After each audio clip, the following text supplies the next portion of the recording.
bớt cái đèn cho nó mặt quay đó.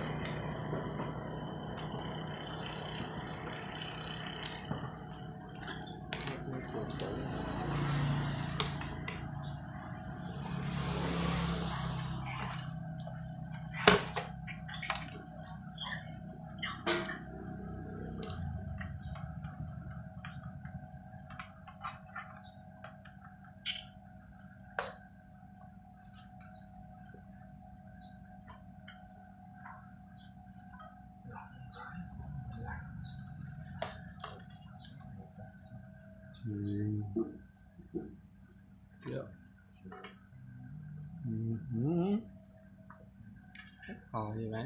Nó đừng từ từ chưa làm cái quay cho nó quay nó cái cảnh nó khỏi xàm xíu chứ nhìn cái băng mặt là siêu quạt nước tới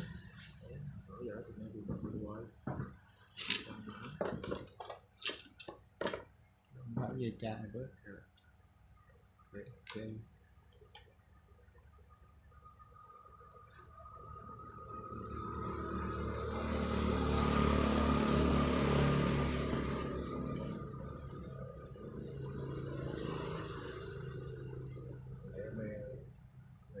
nó bị đứt những cái dây điện. nấu lại nấu lại cái dây điện này tụ sắp điện này nào biết nó nấu lấy dây vô nó nấu vô thời gian nó nước nó một trà đứt rớt ra luôn.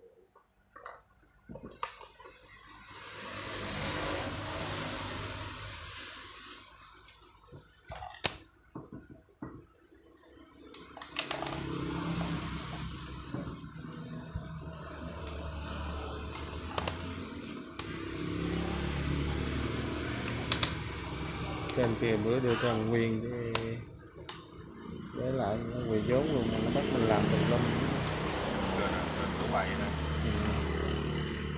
nó chuyển lên 1,2 triệu á.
tiếng đứng. Mà đổ ái vậy mà sao không đến được, đổ nhốt nữa chạy dơ hư rồi thời gian không được. Cái cốt nó nói cái tụ đề ba hồi dưới tụ đây nó đề ba nó là nó lớn vì tí nên nó mới được, đây nó bỏ nhỏ quá để theo nó luôn á, được theo nó đề ba yếu nó chạy yếu nó ném. Nó phê cho nó rồi. Giờ thê này tháo lại xem dạng ngóc lại chạy ở thê luôn để thê.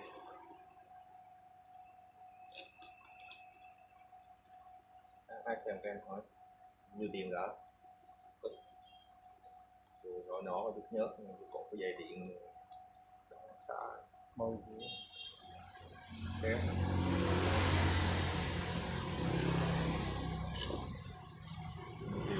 nề nhà ngoại vỗ bà ngoại nên không máy được chỗ khác như dấu trộn nè. tại vì nó nói vậy đấy. Nghĩ ghế thử có bà Linh không, một không thấy bà Linh ở suy đi động không. Nhà là phải xì có nhà mà. Có này tao ra không có, ở nhà tao ra không có gì. Nên tao đi chở chậu gì thấy Nói bà dài trong nó kêu chắc đi chở con.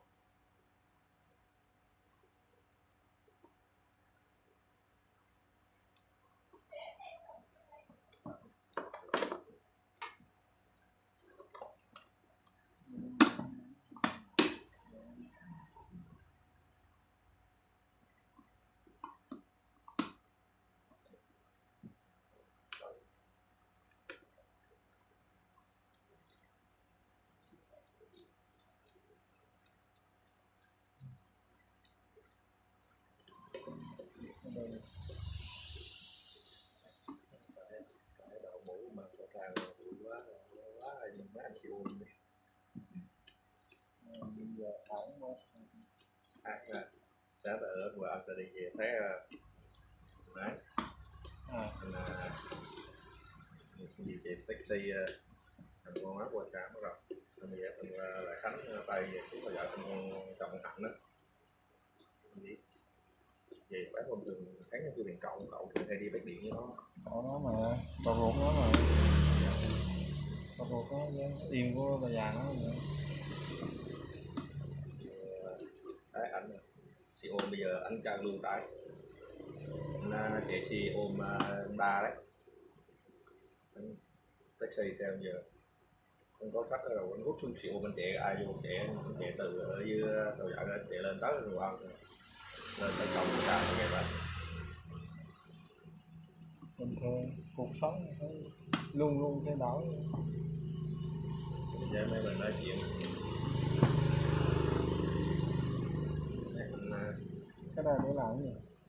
hút IC kiểu Phút chạy hết phút chạy IC nó ghép xuống xúc kết đấy hút lên cho nó từ từ.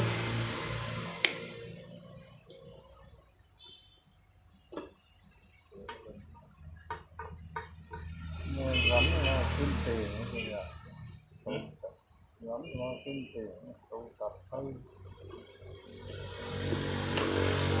sáng đi mua chậu về chuyển cây vô bớt để nắng chết cây đó. Đã có bằng tải là tôi yên tâm. Wow.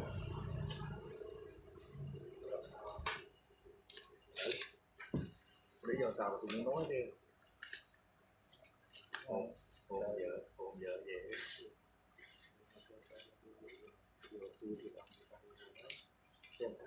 giờ ông trai với ông táo buồn đó vui tôi suy nghĩ tôi yên tâm Hồi điện tập trung nữa tôi không lo là kiếm tiền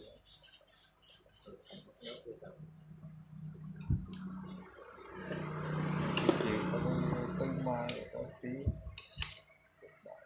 đơn giản mình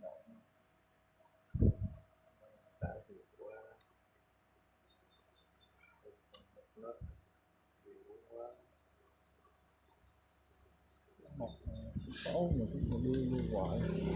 Nào có đưa cái thư nào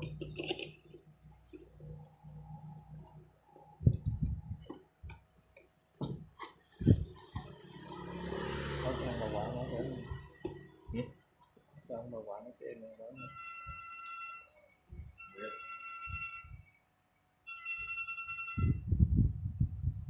nghĩ nè anh, chắc để đầu giờ chiều đi chứ, đầu giờ chiều chứ đi làm mất hè, chiều chiều chạy về. Dạ dạ. Rồi, rồi, rồi. Rồi, rồi, rồi.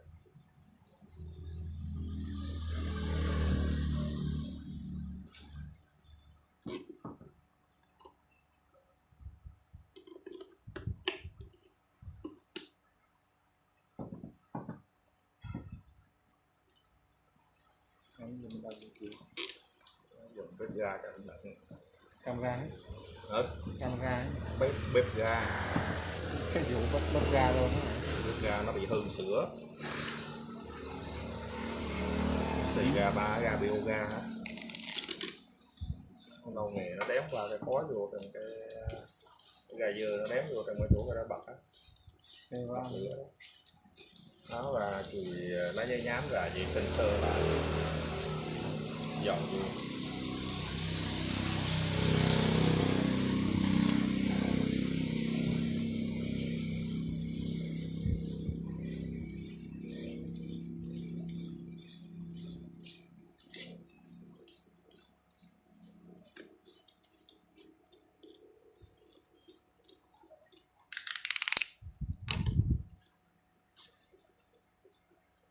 Xe máy Chưa vậy anh thấy rồi phải thuê cái tủ đây luôn cho nó.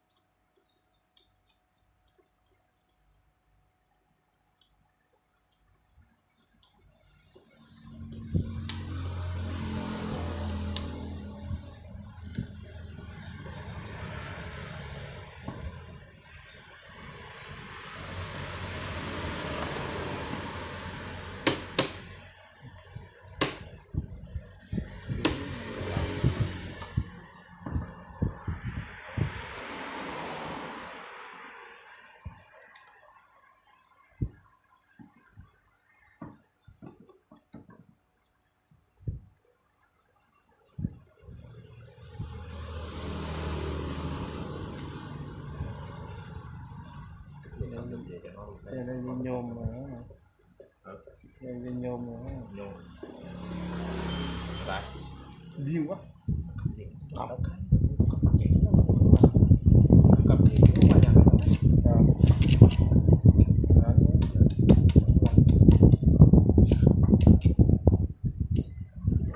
ở với quạt trên con nước có đâu bán luôn mà có dầu bán luôn nó còn hết chạy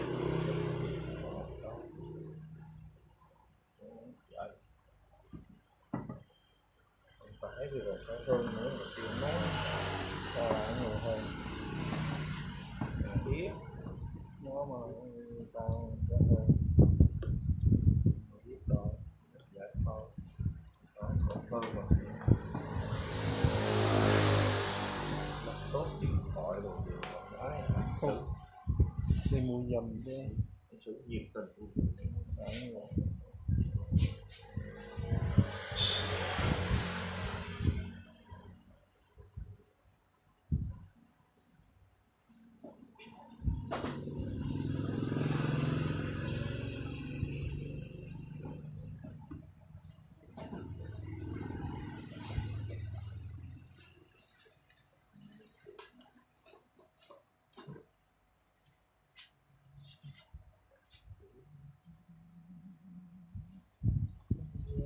điện rồi bệnh ra mà xíu là nghi mà con nghĩ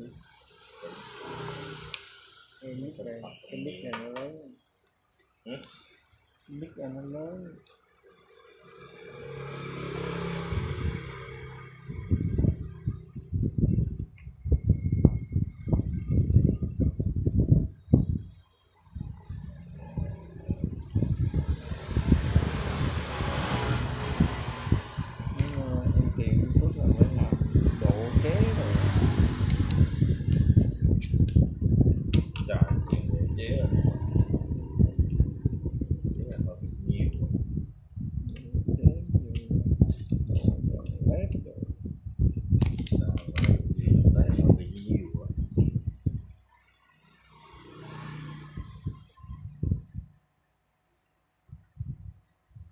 gọi cho có video. Có người lớn cột tay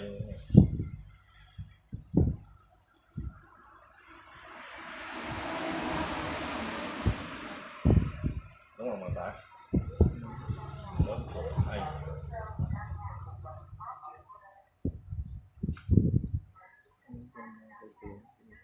Người phải ngủ cái gì gì đó nhà đa thì còn đó chưa nói ngủ mắt bật thêm chưa nói là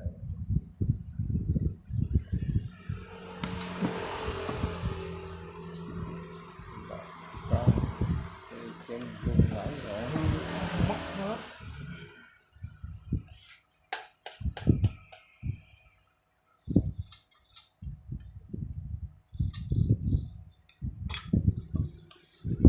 chưa ra chịu giao tiếp nhiều đâu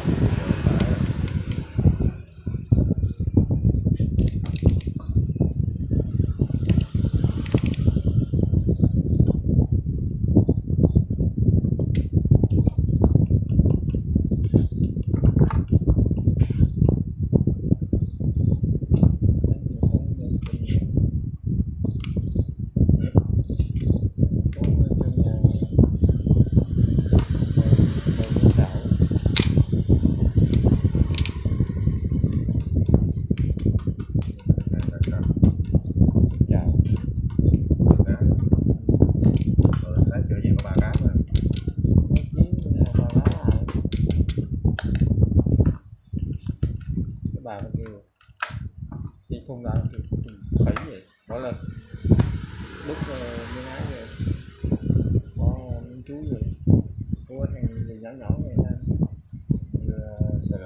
đang nhăn vậy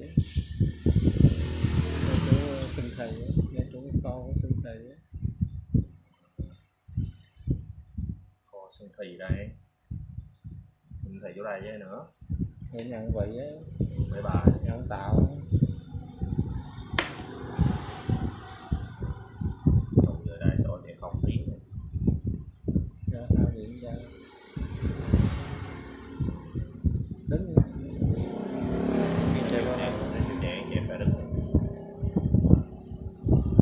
để cho nó chuyện nghe ra gắn quạt vô gắn cánh vô cái quạt cho mát đâu xem không có game không có game xem vào đấy mà giờ chờ thứ nó chạy nó